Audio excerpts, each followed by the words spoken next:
नमस्कार, स्वागत है आपका। मैं हूं नेहा विश्वकर्मा। बुलेटिन की शुरुआत करते हैं इस वक्त की बड़ी खबर से। यूपी की बड़ी खबर बता दें आपको। यूपी बीजेपी से इस वक्त की बड़ी खबर सामने आ रही है। यूपी में हार पर प्रारंभिक रिपोर्ट तैयार हो चुकी है। हार के कार्डों की पहली रिपोर्ट तैयार हो चुकी है। अभी 2 और रिपोर्ट का इंतजार है। तीनों रिपोर्ट का किया जाएगा मिलान। तो बड़ी खबर इस वक्त की बता दें आपको। जिस तरह से 2024 लोकसभा चुनाव में देखा गया, उत्तर प्रदेश में बीजेपी को बड़ा झटका लगते हुए नजर आया। इसके बाद से बीजेपी में लगातार गहन मंथन जारी है। इस बीच यूपी बीजेपी से जुड़ी हुई इस वक्त की अहम खबर सामने आ रही है, जहां पर यूपी में हार पर प्रारंभिक रिपोर्ट को तैयार कर लिया गया है। इसी के साथ ही हार के कारणों की पहली रिपोर्ट तैयार हो चुकी है। तो इस वक्त की बड़ी खबर बता दें आपको, तीनों रिपोर्ट का एक साथ मिलान भी किया जाएगा, जिसके बाद किस तरह से हार हुई उस पर क्या कुछ कारण निकलकर सामने आता है, ये देखने वाली बात होगी। लेकिन इस वक्त की बड़ी खबर है यूपी बीजेपी से, क्योंकि प्रारंभिक रिपोर्ट तैयार की जा चुकी है। बता दें आपको, हार के कारणों की पहली रिपोर्ट तैयार हो चुकी है और अभी 2 और रिपोर्ट्स का इंतजार है। इस पर ज्यादा जानकारी के लिए संवाददाता सिद्धार्थ प्रताप जुड़ चुके हैं। सिद्धार्थ, लगातार चर्चा हो रही थी, पहली रिपोर्ट तैयार हो चुकी है और क्या कुछ जानकारी है? देखिए, बिल्कुल 3 रिपोर्टें तैयार होनी थी। पहली जो प्रारंभिक रिपोर्ट है वो तैयार हो चुकी है। देखिए नेहा, तीनों रिपोर्टों का मिलान किया जाएगा, उसके बाद देखा जाएगा कि हार के क्या कारण रहे।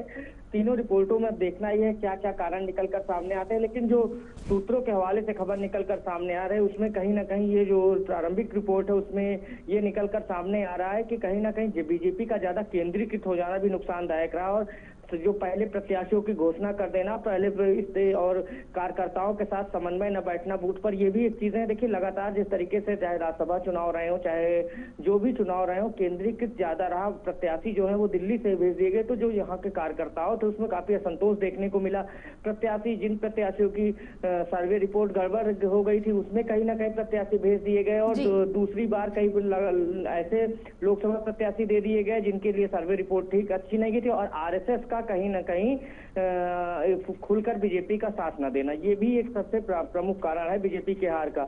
और अब इन सब चीजों पर मंथन हो रहा है और प्रत्याशी के चयन में कहीं ना कहीं जल्दबाजी हो जाना। देखिए, जिस 6वें चरण में जहां चुनाव होने थे, वहां पहले चरण के प्रत्याशियों के साथ उनके नामों की घोषणा कर दी गई, तो कहीं ना कहीं इसको विपक्ष को पूरा फायदा मिला और प्रत्याशी बदल दिए गए। देखिए, समाजवादी पार्टी ने क्या किया, अंतिम समय तक प्रत्याशी बदल दिए। जिस दिन आखिरी दिन नामांकन था, मुरादाबाद में देख लीजिए, रुचि वीरा को चुनाव लड़ाया गया। रुचि वीरा 85,000 से चुनाव जीत गई। बिल्कुल सिद्धार्थ, अब देखना होगा अन्य 2 रिपोर्ट्स में क्या कुछ निकलकर सामने आता है। फिलहाल आपका बहुत बहुत शुक्रिया ज्यादा जानकारी के लिए। वहीं उत्तर प्रदेश के मुख्यमंत्री योगी आदित्यनाथ रविवार को उत्तराखंड के ऋषिकेश एम्स पहुंचे। यहां उन्होंने सबसे पहले अपनी मां से मिलकर उनका हाल जाना और डॉक्टरों से उनके स्वास्थ्य की जानकारी ली। इसके बाद उन्होंने रुद्रप्रयाग हादसे में घायल हुए लोगों से भी मुलाकात की, उनके स्वास्थ्य के बारे में पूछा। सीएम योगी आदित्यनाथ के आने का प्रोग्राम काफी गुप्त रखा गया था। बता दें कि 15 मई से योगी आदित्यनाथ की मां एम्स में भर्ती हैं। उनके साथ उनकी बड़ी बहन भी एम्स में मौजूद है। एम्स के डॉक्टर का एक दल लगातार सावित्री देवी के स्वास्थ्य का परीक्षण कर रहा है।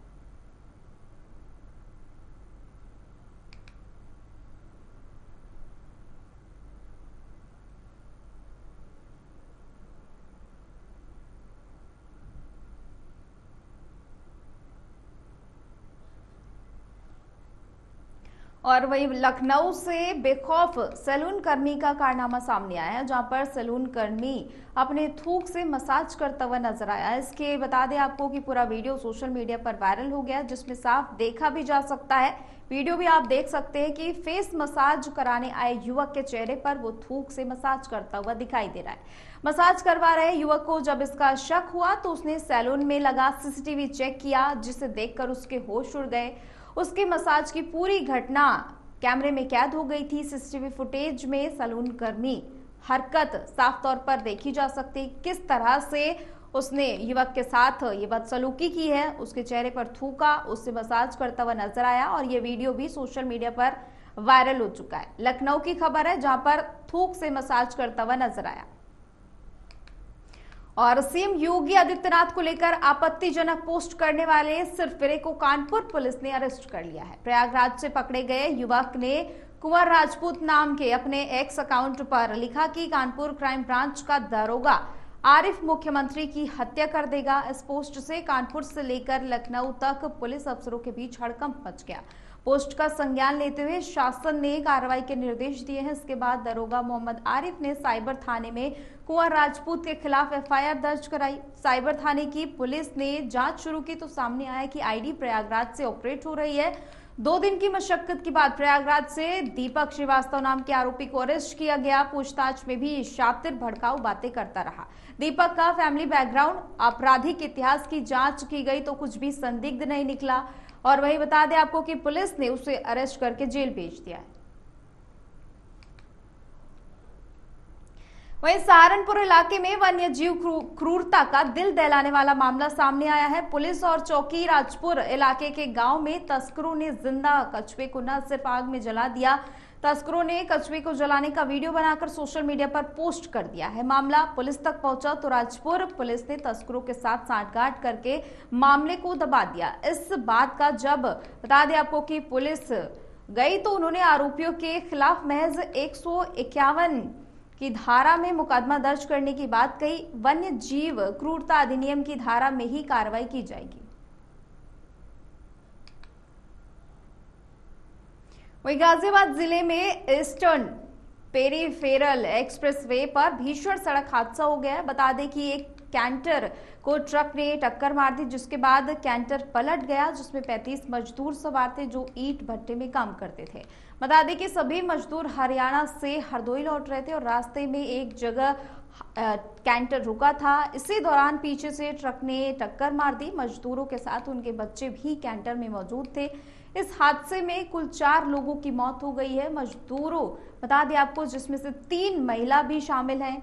इसके अलावा 1.5 दर्जन से ज्यादा मजदूर घायल हैं, जिन्हें अलग अलग अस्पतालों में एडमिट कराया गया है। वहीं पुलिस मौके पर पहुंची, जिसके बाद आगे की कार्रवाई शुरू की गई।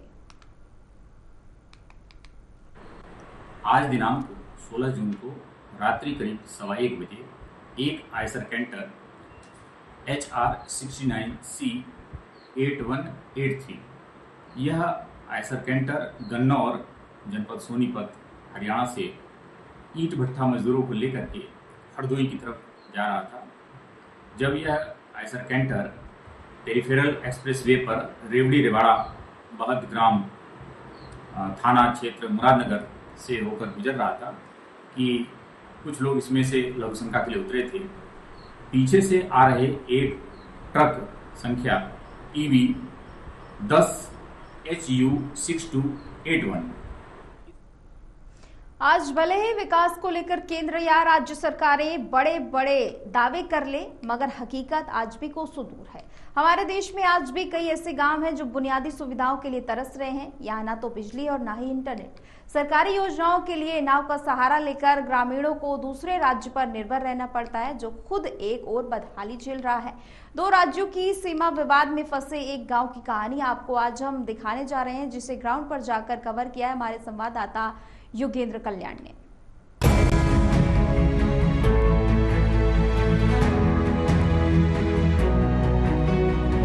उत्तर प्रदेश के सहारनपुर में स्थित आपको एक ऐसे गांव में ले चलते हैं जो सहारनपुर से 42 किलोमीटर दूर हरियाणा के बॉर्डर पर बसा है। इस गांव का नाम माजुरी टापू है, जो यमुना नदी के कटाव के कारण हरियाणा से यूपी में आ गया।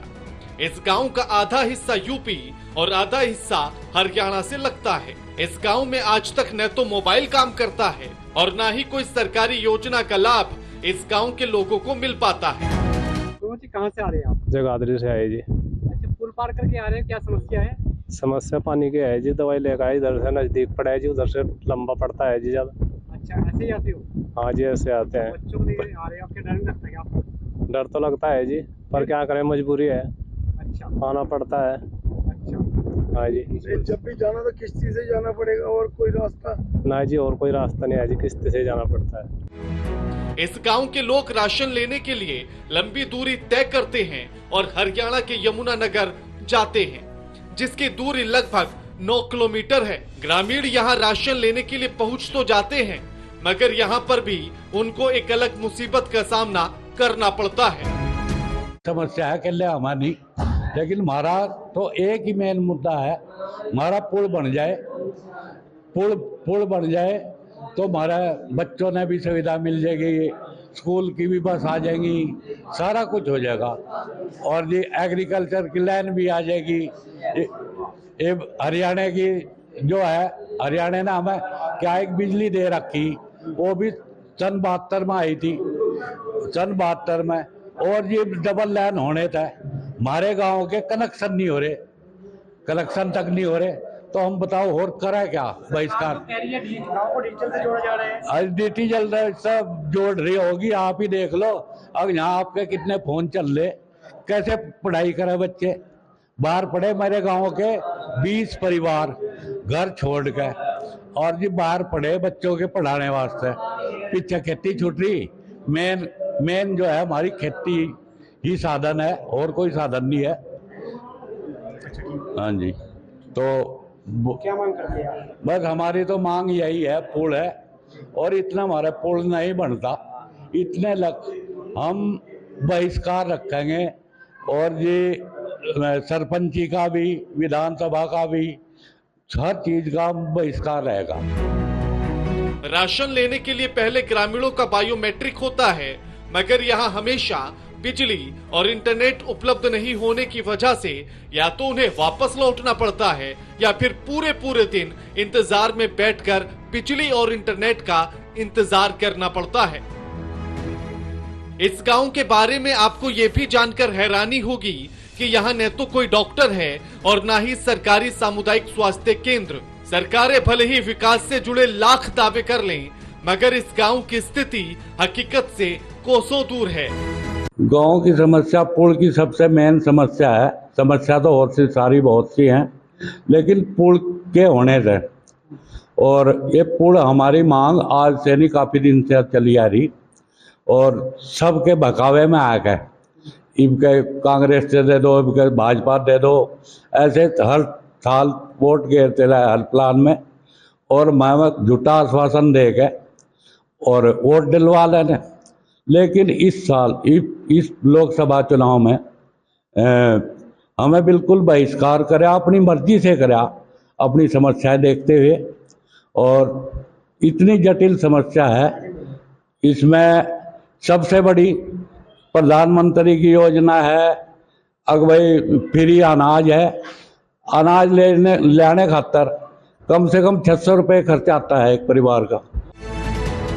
अगर किसी की तबीयत अचानक से खराब हुई तो यहाँ उसकी जिंदगी राम भरोसे है। वहीं शिक्षा की बात करें तो यहाँ स्कूल सिर्फ 5वीं क्लास तक है। ऐसे में गांव की लड़कियां उच्च शिक्षा से वंचित रह जाती हैं। गांधीधाम जी, किस तरह की गांव में समस्या है? देश को आजाद हुए कहीं गांव ये माजरी टापू है, ये हरियाणा का गांव है, बॉर्डर पर बसा हुआ है यूपी के हरियाणा के। हरियाणा जाने के लिए यहाँ से 30-31 किलोमीटर जाना पड़ा है जी, यूपी से होकर। सबसे बड़ी समस्या वही है जी, कोई हरियाणा की सुविधा नहीं है, बस की कहेंगी। और यहाँ नजदीक पड़ता है जी जगाधरी। अगर बड़ी यमुना का पुल लग जा, यमुना यदि है उसका पुल लग जा, उसमें नाव लग रही है, नाव में लोग मोटरसाइकिल रख कर उसमें निकले, अगर वो पुल लग जा तो गांव 10 ही किलोमीटर पड़ेगा जी जगाधरी गांव से। तो बच्चों की शिक्षा, नौकरी पे मुश्किल से 2-3 बंदे नौकरी पे है यहाँ से पूरे गांव में। ये बच्चे बाहर रहकर पढ़ाने जाने में रह जा जी। सरसवा बस जहाँ यहाँ से सबसे पहले बस 6 बजे बच्चों को उठावे, 2:30-3 बजे सबसे लास्ट में छोड़ डाले आके। बच्चे वैसे गर्मी में परेशान हो ले, 15 मिनट का 20 मिनट का रास्ता, बच्चे अपना टाइम पे घरों में अगर सुविधा हो। राशन लेने भी आपको बाहर गल्ला लेने? हाँ, बाहर जान जगाधरी काम है, ये जगाधरी हमारी तहसील जाना पड़ता है क्या? तहसील जगाधरी है, यमुनानगर जिला है जी, गन्ना हमारा शुगर मिल यमुनानगर है। यहाँ महिलाओं के प्रसव के लिए भी नौका का सहारा लेकर 9 किलोमीटर दूर हरियाणा के अस्पताल ले जाया जाता है। इन सब समस्याओं से जूझ रहे हैं यहाँ के ग्रामीण। देश के प्रधानमंत्री गांव को डिजिटल बनाने की बात करते हैं, पर आज भी गांव मूलभूत सुविधाओं से अछूता है। जहां पर हम सहारनपुर के 35 किलोमीटर दूर पहुंचे हैं, ये माजरी टापू गांव है, ये टापू बन के ही रह गया। जहां पर गांव वालों ने इस बार चुनाव का भी, लोकसभा चुनाव का भी बहिष्कार कर दिया। देश को आज़ाद हुए काफ़ी वर्ष गुजर गए, पर यहाँ पर आज भी गांव मूलभूत सुविधाओं से वंचित है, क्योंकि आज इस गांव में यहाँ की हकीकत जानने हम लोग पहुंचे थे। सहारनपुर के ये माजरी गांव एक टापू है, टापू पर स्थित है और सबसे बड़ी यहाँ समस्या है और जो पुल की, और यहाँ पर जो स्वास्थ्य, शिक्षा और जो लड़कियों को आगे पढ़ाने की बात सरकार करती है उनसे सब वंचित है, क्योंकि यहाँ पर ना तो स्वास्थ्य सेवाएं है और ना ही बच्चों को पढ़ाने के लिए स्कूल। जहां एक तरफ तो विकास में तेजी से पूरे देश में बदलती तस्वीर दिख रही है, वहीं दूसरी ओर ऐसे गांव भी हैं जहां के ग्रामीण मूलभूत जरूरतों के लिए आज भी तरस रहे हैं। हम इस वक्त मौजूद है सहारनपुर के जिले में लगते वाले माजरी जो घाट है उस पर मौजूद है। यहाँ पर जो ग्रामीणों ने भी बताया था कि जो उनकी समस्या है इस पुल को लेकर, इस नदी पर पुल बन जाए तो इन ग्रामीणों को अपनी जान जोखिम में डालकर नहीं आना पड़ेगा। पिछले काफ़ी लंबे समय से मांग चली आ रही है, कितनी सरकारें चली गई और कितनी सरकारें आ भी गई। पिछले 10 सालों से लगातार मुख्य प्रधानमंत्री की बीजेपी की सरकार है, तब भी ये लोग मांग करते चले आ रहे हैं, पर इस बार इन लोगों ने इस पुल के ना बनने की वजह से चुनाव का ही बहिष्कार गया है।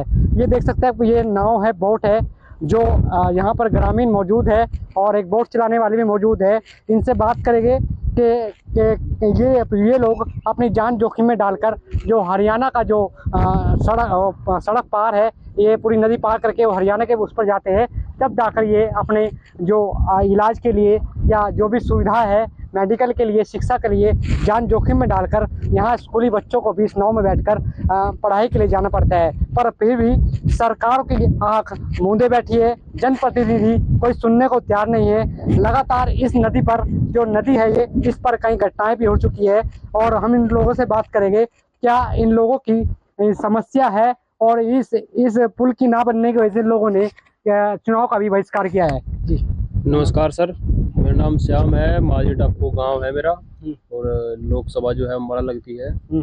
और आप देख ही रहेंगे कि समस्या जो है यहाँ कैसे मतलब लोगों को उठानी पड़ रही है, नाव से पार करना पड़ रहा है।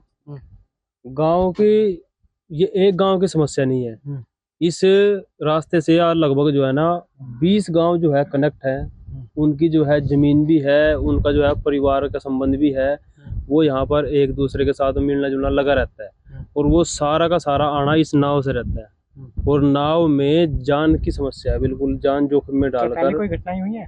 ऐसा है, 2 घटनाएं भी लेटेस्ट हुई थी, जो भी ज्यादा दिन की बात नहीं है। एक बच्चा भी जो है डूबकर जो है मर गया हमारे गांव का, वो सिर्फ इसलिए कि वो पैर फिसल गया, यहाँ से नाव से उतरा और पैर फिसल के जो है नीचे पानी में गिर गया। और यहाँ नाव भी जो है ना कई बार जो है ना पानी के बहाव के कारण जो है नीचे बह जाती है, टूट जाती है। तो अब देखेंगे ये जो इधर घाट है, ये जो बबोपुर घाट है और ये जो टापू घाट है, इसके बीच सिर्फ 300 फुट का है ये एक दायरा।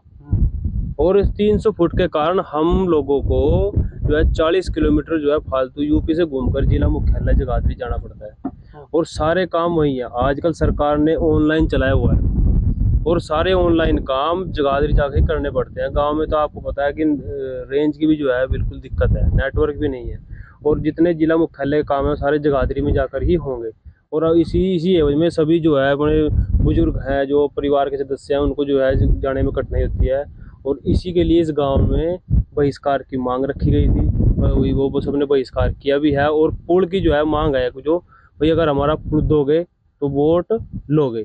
जी मौजी, क्या नाम है आपका? मौकम सिंह। मौकम सिंह जी, क्या समस्या है? नाव में बैठ के आप लोग जा रहे हो, बल्कि क्या करे, बच्चों के पास जाना ही पड़े, नाव में जाना पड़े, या उधर से 45-42 किलोमीटर जाके बच्चे उधर पढ़ते हैं, उन्हें देखना, उनका तो दूध भी देना, उनसे और भी काम है, अपने जो निजी काम है तहसील के, और वो सारे इसमें नाव मन लग के।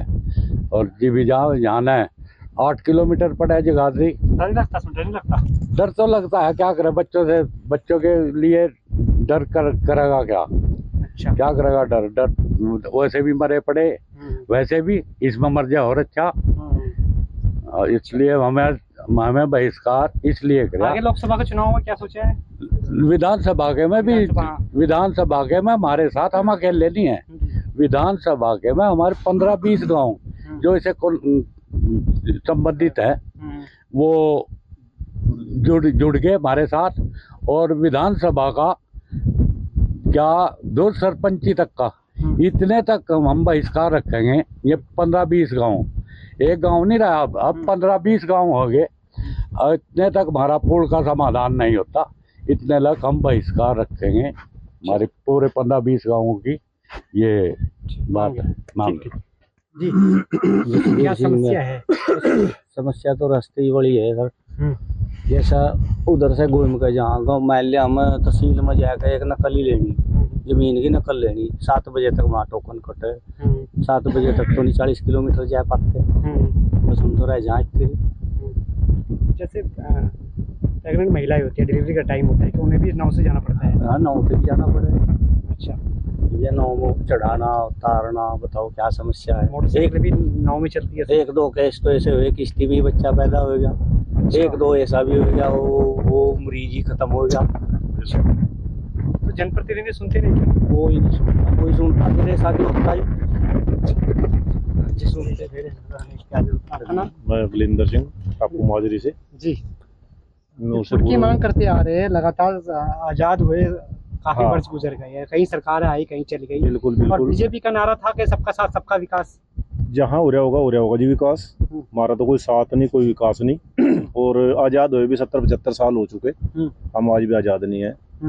और एक मुहिम चलाई थी सरकार ने, गाँव को गोद लेना, भाजपा सरकार ने।